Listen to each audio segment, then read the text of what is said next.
One thing I would change overall, if I could go back in time, is that I would have made more time for this side of myself when I was younger.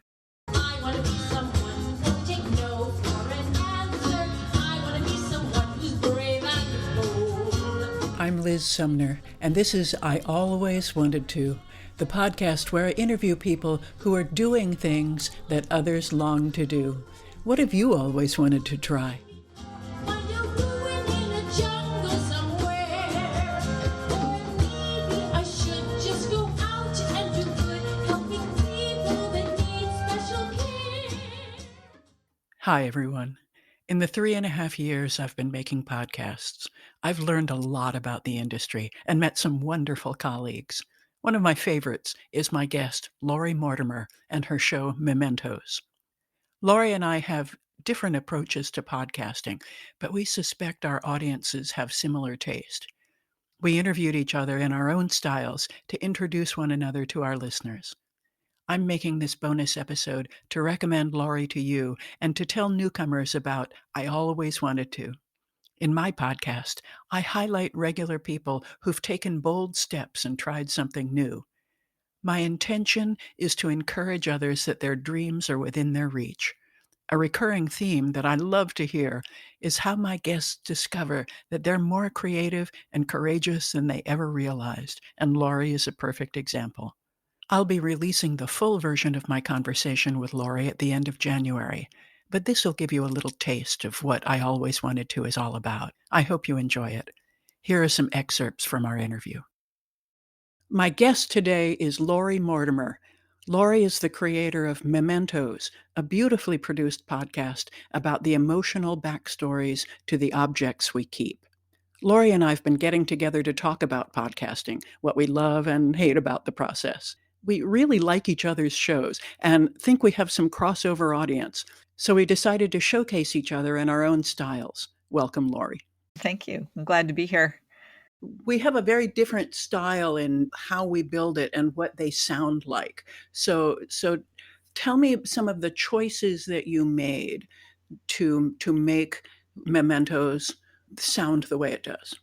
That's a great question. This is another kind of result of the community of people, like the Work It trip where, I had a small community in the car, but they were all from the Boston area audio community. I attended an event at the Podcast Garage that it was sort of like a speed dating event. They had mentors from the field who were all like lined up in a snake shaped set of chairs, and then they lined up chairs across from them, and those of us who were makers and who wanted to talk to people from the industry about our ideas came, and we started in a chair, and you had, I think we had 3 minutes with each person, and you literally talked to every single one of those mentors over the course of, I don't know, 2 hours. And one of the mentors who was there was Ariana Martinez, and their feedback was that like the concept and all that, but their feedback was think more art than journalism. Ooh, nice. Yeah. Yeah, Yeah. And that's I've never forgotten that. that's Yeah. that's it. That's the difference. Yeah. Well said. Right. Yes, Mhm. exactly. That one sentence has stuck with me. And so I was like, oh, okay, I get it. And that helped me see that it wasn't going to be like an interview show, right? It was going to Mhm. be a storytelling show. Somebody tell me a story about this object and what it means to Mhm. you. And so that kind of influenced the style of show. And then over the last couple of years, I've really tried to develop an ear for sound design on top of that, and try to make the sound of the show kind of enhance what the person is telling us about this object. Yeah. Then last fall of 2020, I had an opportunity to have a one-on-one consultation with Alex Sujan Laughlin. She was doing a fundraiser, and she and I met. I think it was the Monday or Tuesday of Thanksgiving week. So before Thanksgiving, we had a 30-minute conversation. She listened to the 2 episodes that I had out, and what I wanted at the time was to just get some feedback on how it was going. And I knew I wanted to keep moving forward. And Alex is somebody who works in the field, and she had been an instructor in one of the many classes I took. She had been an instructor on. we had our conversation, and one of the first things she said on the call was, I was trying to figure out where you worked, and you don't work in audio, do you? And I was like, no, I work for a textbook publisher. And she's like, I listened to your episodes and I had no idea that you weren't already a producer. I thought you were a producer and this was your side project. And when she said that, I just still, I'm getting goosebumps now, even thinking about it. Like when she said that, I thought, oh my God, I tricked her. Like I, she didn't know that I was a complete noob for those 2 episodes. And that just gave me this huge burst of confidence on that call of like, oh, I can really do this, right? And so we talked for the rest of the half hour about the show and some ideas, but she said she loved it.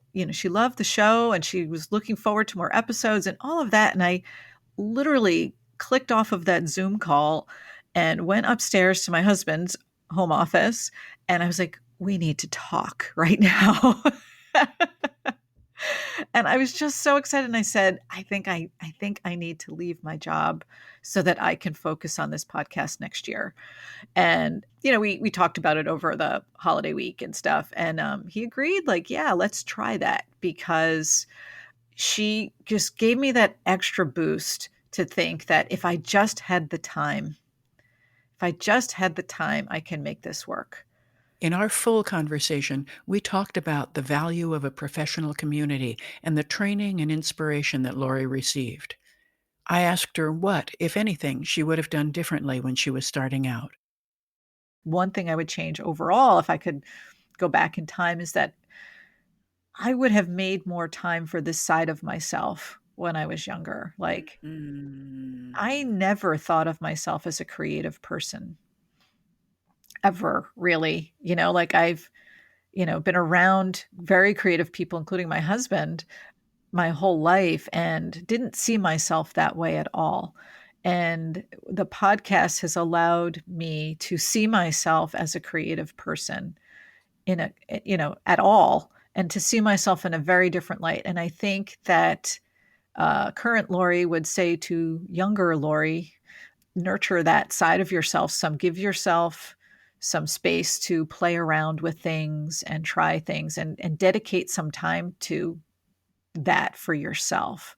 That's the thing. I think I won't say I've wasted years or anything like that, but it's certainly a missed opportunity to have been more involved in creative things that, could have brought me joy, and pleasure the way that this is doing. So, and also to just know myself a little bit differently.